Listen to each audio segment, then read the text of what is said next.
I didn't mean to fall asleep. I never fall asleep on trains. Not the way other people do, heads tilted toward the window, bodies slack like the seat is a bed and the world is safe.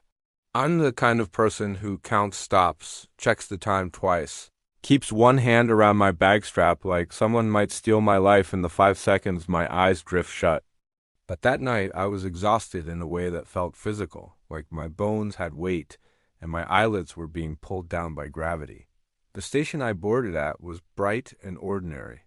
Loud in that familiar nighttime way, vending machines humming, someone laughing too hard, the metallic squeal of a suitcase wheel with one bad bearing. The train looked clean, modern. It smelled like disinfectant and fabric and faint electricity. Just one ride, I told myself. A couple of hours. I'll get off, call a ride, go home, collapse. I sat in the middle of the carriage, not too close to anyone, not too far from the doors.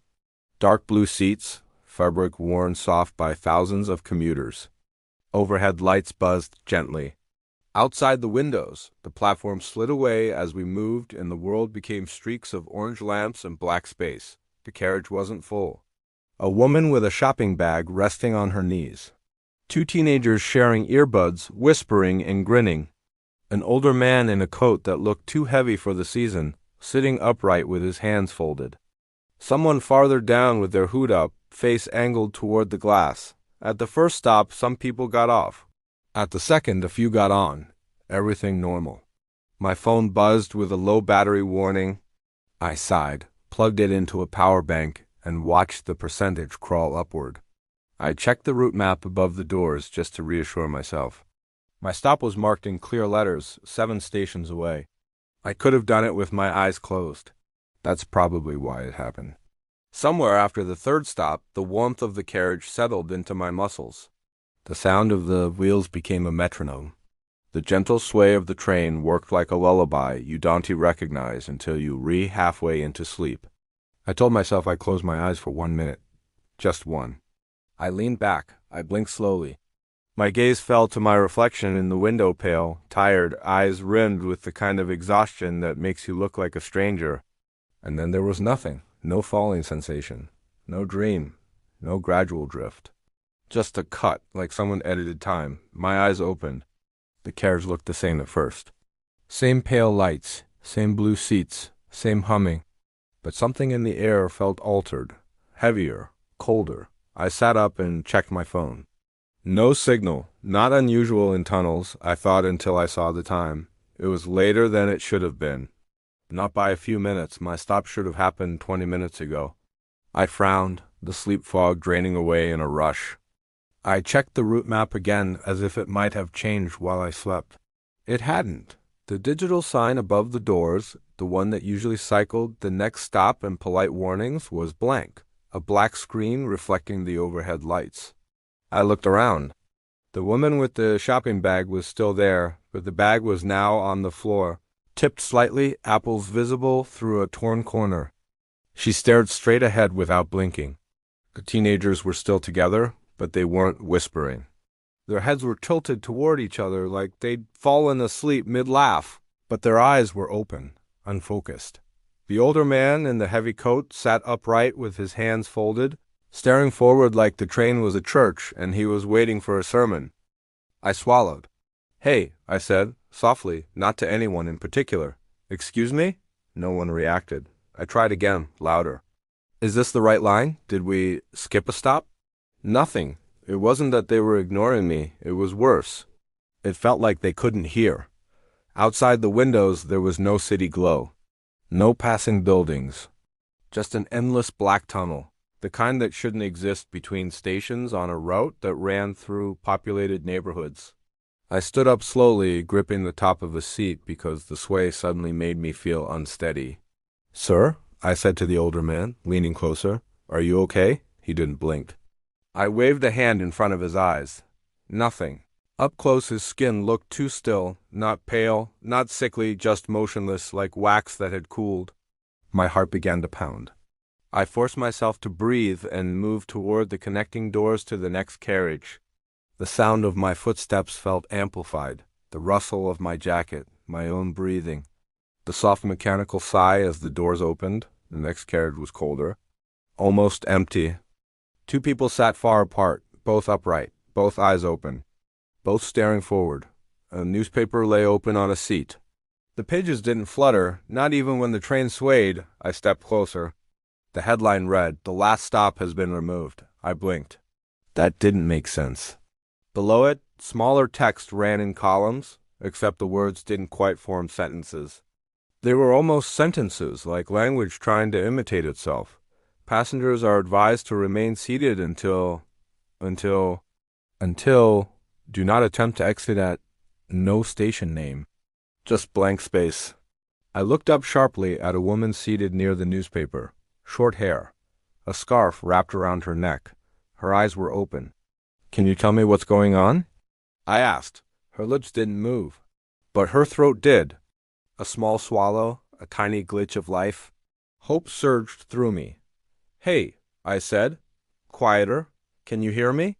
Her eyes shifted, not toward me, downward, to the floor, then back to center. It was the first movement I'd seen from anyone, and it didn't reassure me. It looked wrong, like someone had operated her eyes manually, like a test.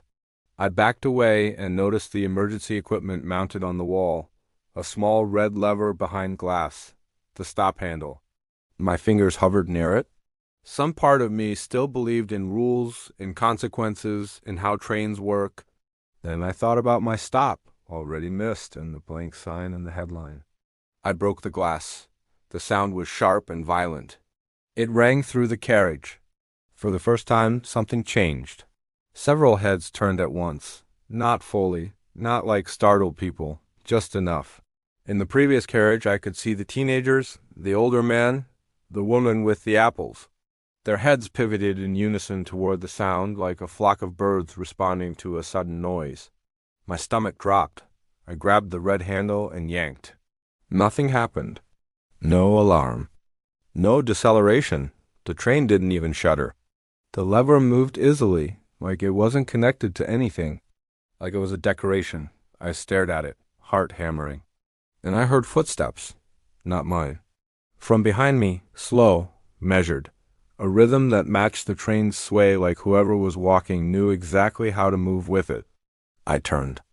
A conductor in a dark uniform was coming down the aisle. Cap, jacket, a badge on his chest reflecting the overhead lights. His face was tired in a way that suggested long shifts and too much coffee.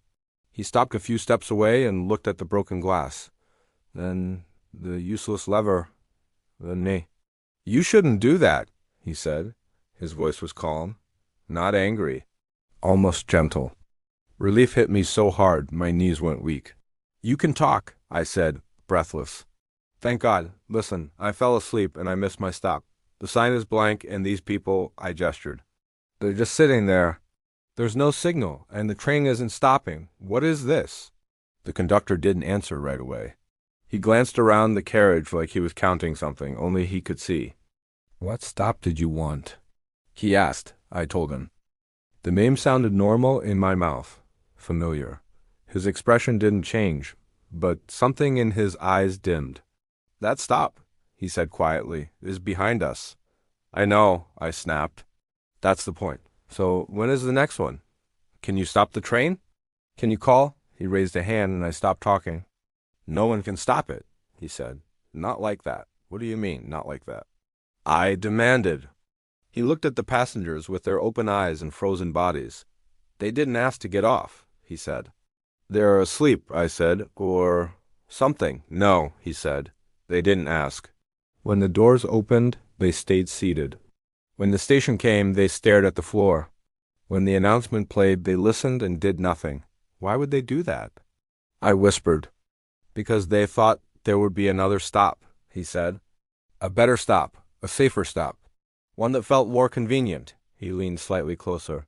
"And now the train doesn't stop for them anymore. That's not how trains work," I said. "Not anymore," he replied. "Okay," I said, trying to keep my voice steady. "Whatever this is, I'm not staying. I need to get off." "Tell me how." The conductor studied me. Then he spoke very slowly, as if choosing each word with care. "If the train ever stops," he said, "you shouldn't be on it." I stared at him. What? He repeated it. If it stops, you shouldn't be inside. The sentence landed in my chest like a weight. Why? I whispered. He looked toward the window where darkness slid past like ink.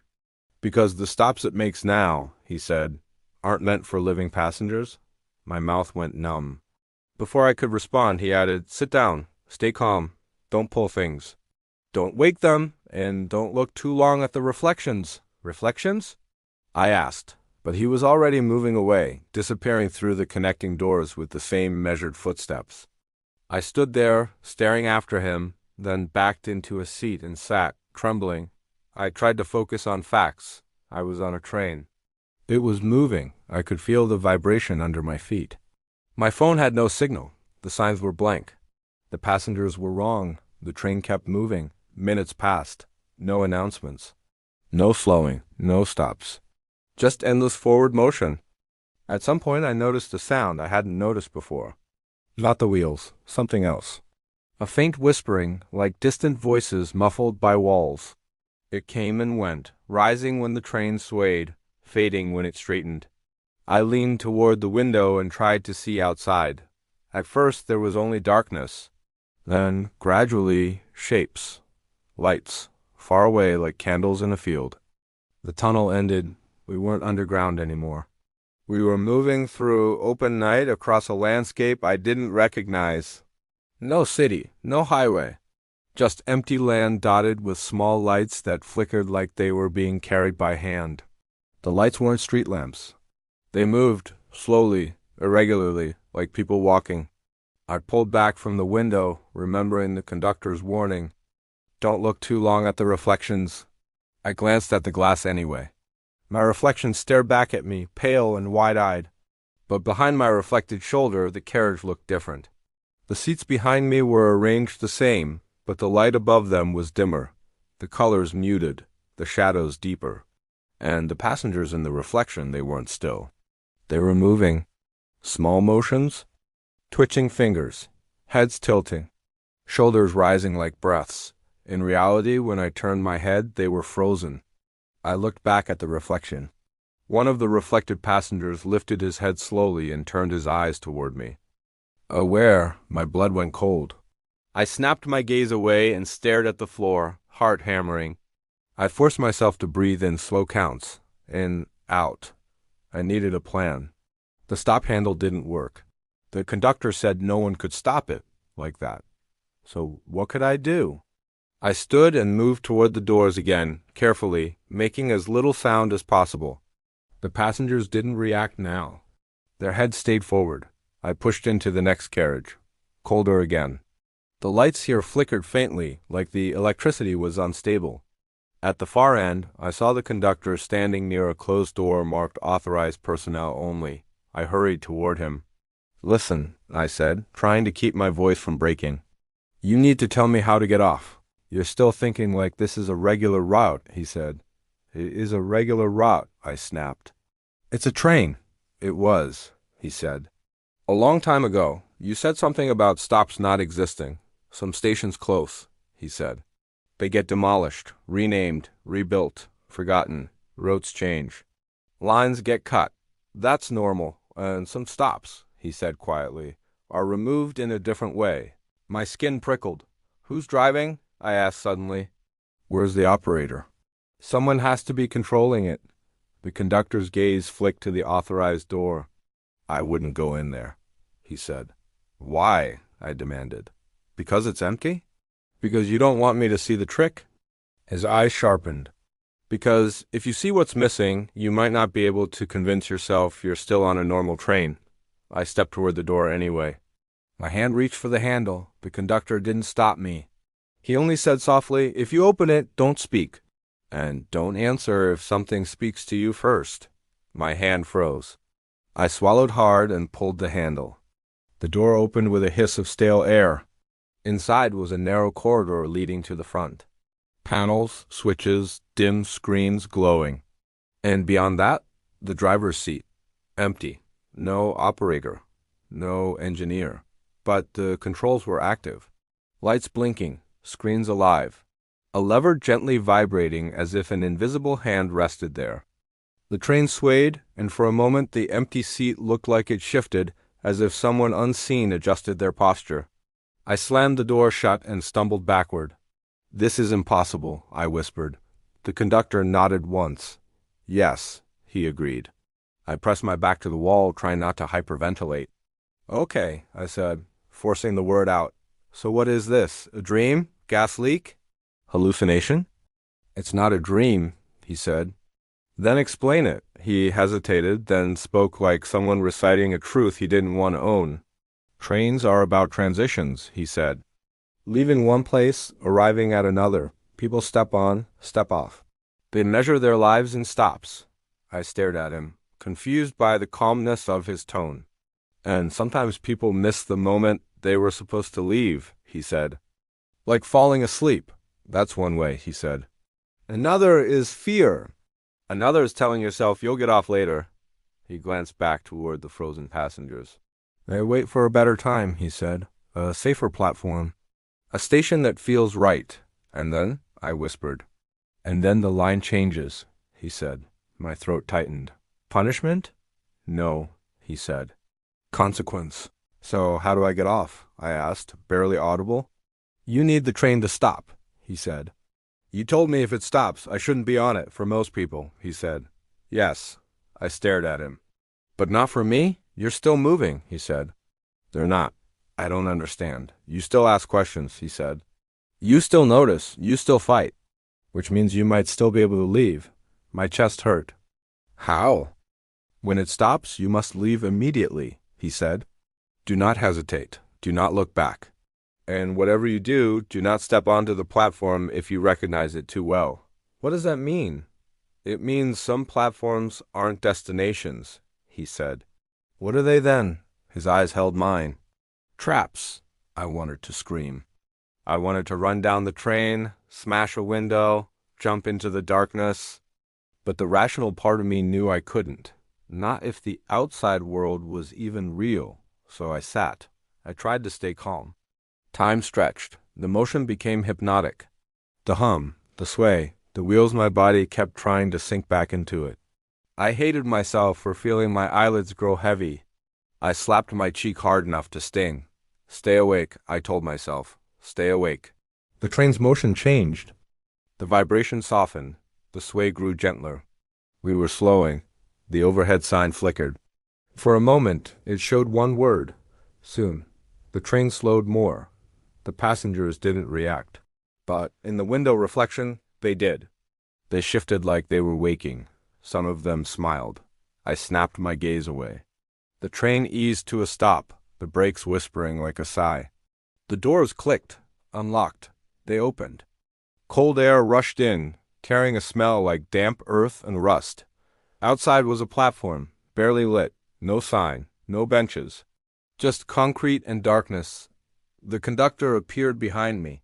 "This is your stop," he said. I turned to him, panic rising. "How can you know?" "There's no name." "I know, because you're still afraid," he said. I took a step toward the open doors and hesitated. The platform felt familiar, not in a clear way, but in my body like a scent from childhood. The conductor's voice sharpened. "Don't hesitate. I don't know where this is," I whispered. "That's good," he said quickly. "If you knew you'd be in danger." I took another step. Then I heard a voice outside. Soft, familiar. It said my name. My whole body locked up. The conductor grabbed my wrist. "Don't answer," he hissed. The voice spoke again. My name, like a gentle call. "I've been waiting." It sounded like my father. My throat tightened so hard it hurt. My father had been dead for years. I wanted to step out. I wanted to believe it. I wanted to see him, just for 1 second.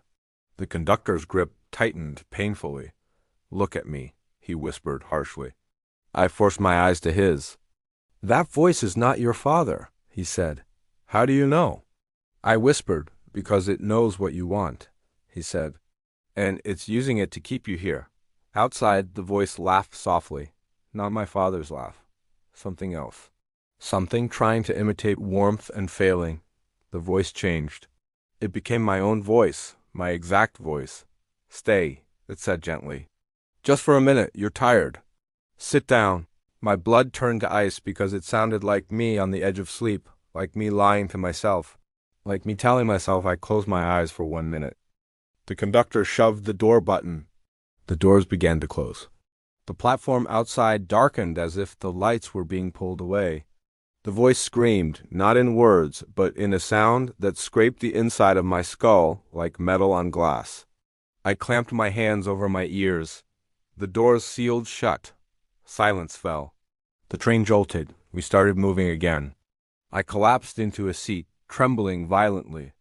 The conductor stood over me, breathing hard like he'd pulled me back from a cliff. "That was close," he murmured. "You said that was my stop," I whispered. "It was a stop," he corrected. "Not yours. How many stops are there?" I asked, voice hoarse. "Enough," he said.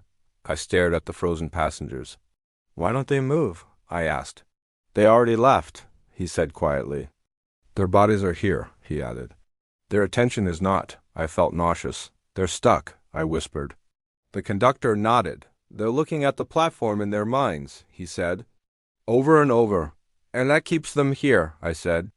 He didn't deny it. "How do I leave?" I asked, throat tight.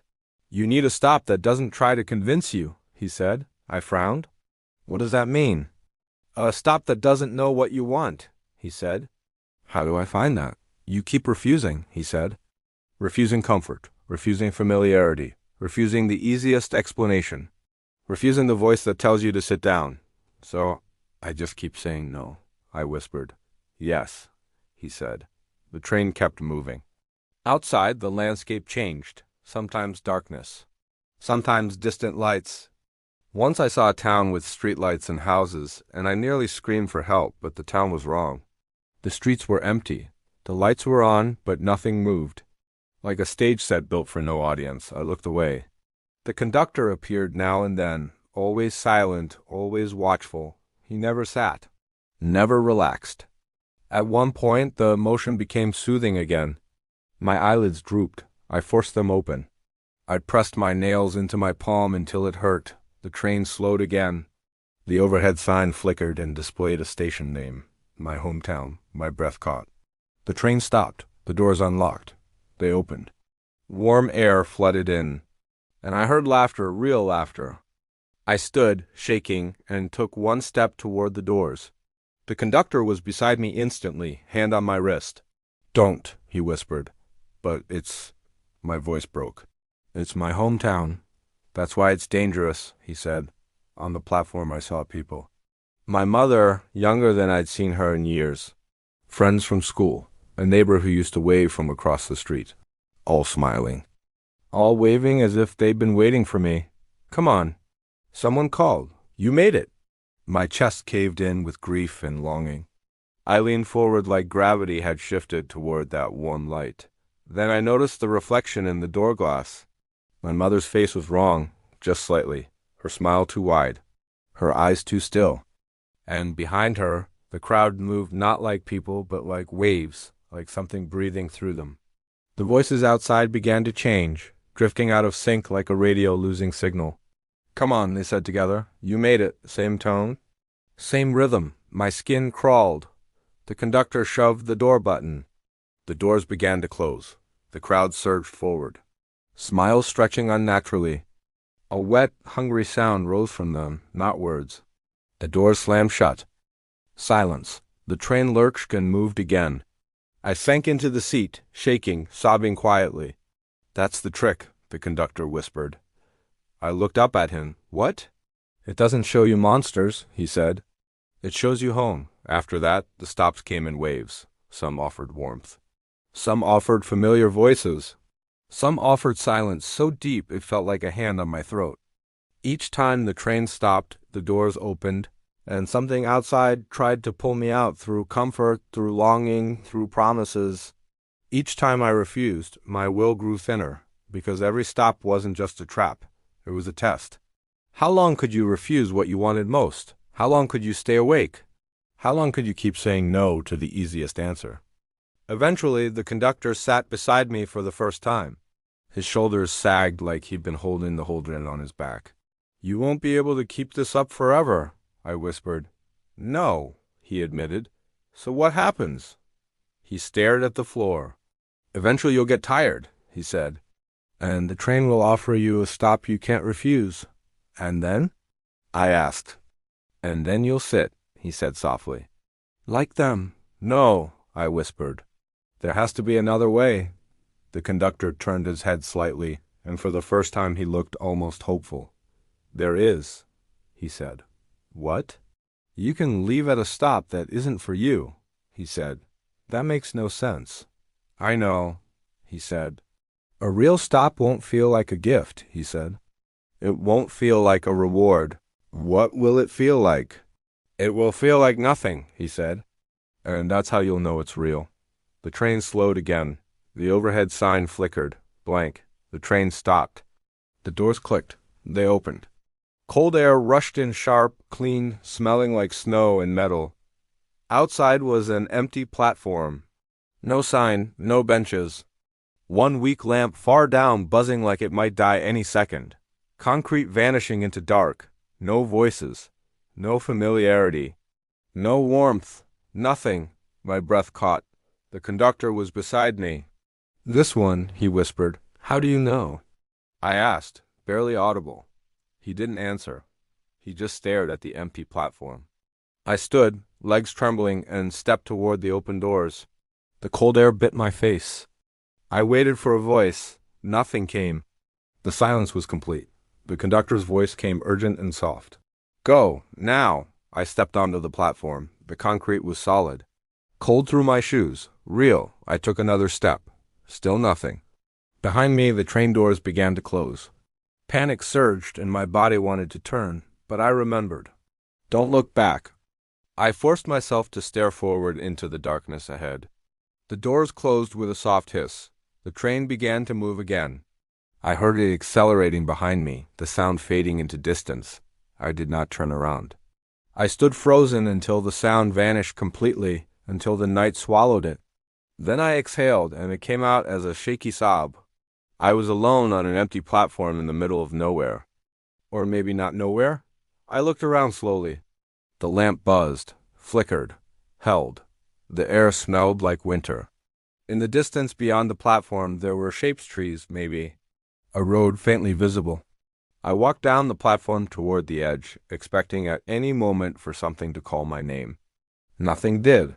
And that silence, terrifying at first, began to feel like relief. I reached the end where concrete met gravel. Beyond it was a narrow road, cracked and covered in frost. No cars, no lights, but the road was real. I stepped onto it. Ice crunched under my shoe. I laughed, a small broken sound. I was out. I kept walking.